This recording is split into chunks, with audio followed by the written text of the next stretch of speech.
Title: The Unaddressed Crisis, Injured Workers' Federal Rights Amid Rising Child Labor Deaths and Worker Struggles. Progressive leaders in the U.S. have been vocal about systemic reforms such as Medicare for all and single-payer healthcare systems. However, a significant gap persists in their advocacy, the urgent call for minimum federal standards and a national work compensation commission to safeguard injured workers. This void in the progressive agenda is alarming, especially considering the spotlight on this issue by Senator Bernie Sanders and the U.S. Department of Labor, which echoed the U.S. Congressional Research Service's initial recommendation. In-depth reports by ProPublica on the systematic dismantling of workers' compensation, alongside in these times revealing an ongoing assault on this essential safety net, underline the urgency of this issue. Yet, prominent figures in the progressive movement, including Green Party and Our Revolution members, maintain a surprising silence. Jason Cole, a contender for incumbent U.S. Representative Rick Larson's position from Washington state, embodies this issue.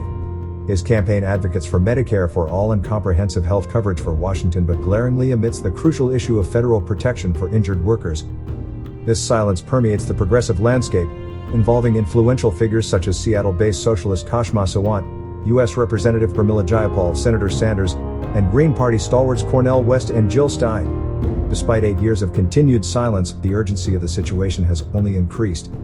The New Yorker's recent reports highlight an alarming increase in child labor deaths, underscoring the urgent need for protective legislation for workers of all ages.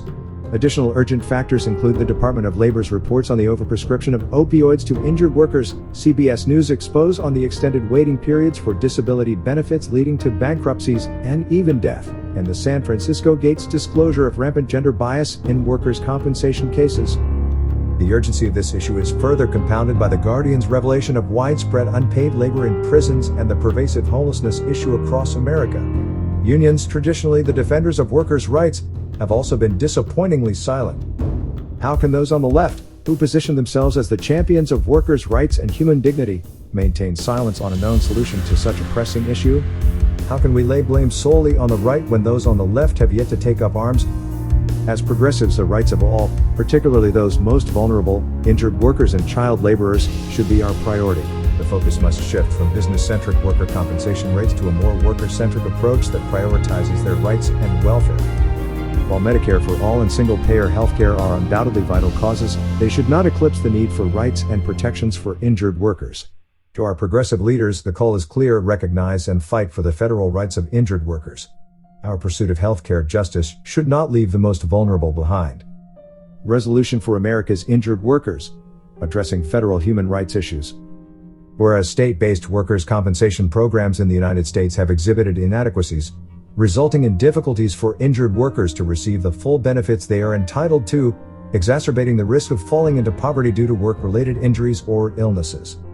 Whereas there is a race to the bottom among states regarding workers' compensation benefits, with standardized benefits dropping nationally over the past decade.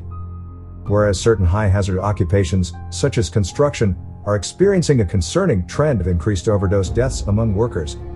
Be it resolved by the Congress of the United States, the U.S. Department of Labor's Office of Workers' Compensation Programs, state government agencies, and relevant stakeholders, that the following actions be taken to address these pressing issues. Congress should appoint a new National Workers' Compensation Commission to thoroughly study the inadequacies of state-run workers' compensation programs. This commission should provide updated recommendations on coverage, benefit adequacy, and compensability of injuries and illnesses. Additionally, it should explore ways to increase incentives for workplace safety efforts that prevent injuries and illnesses. The U.S. Department of Labor's Office of Workers' Compensation Program should reinstate the publication of periodic evaluations of states' compliance with the essential recommendations of the National Commission on State Workers' Compensation Laws. This evaluation would assess states' adherence to recommended guidelines and identify areas for improvement. State government agencies should follow the examples of Massachusetts and Maine by enacting regulations on medical care payments for work-related injuries. These regulations would ensure immediate access to medical care while workers' compensation claims are being resolved. State government agencies must strive for universal coverage within their workers' compensation laws. Special categories of workers such as migratory and seasonal agricultural workers, home health care workers, domestic workers, part-time workers, contractors, immigrant workers, and employees of small companies should be removed from exclusionary language. State government agencies should establish requirements that contracting firms be held responsible for providing workers' compensation coverage to employees of temporary and staffing agencies. This would ensure that these workers can receive benefits when needed. State government agencies should strengthen their efforts to prosecute employers who fail to provide workers' compensation to their employees. Robust enforcement is necessary to deter noncompliance and protect workers' rights. State governments should implement an evidence-based system for assessing disability under workers' compensation. This system should consider both physical and mental impairments in the context of an individual worker's education, abilities, and the available job market. The use of the American Medical Association's guidelines on evaluating permanent impairment may not sufficiently meet this standard. State governments must enhance anti-retaliation protections for workers and make it illegal for any worker to face retaliation for filing a workers' compensation claim.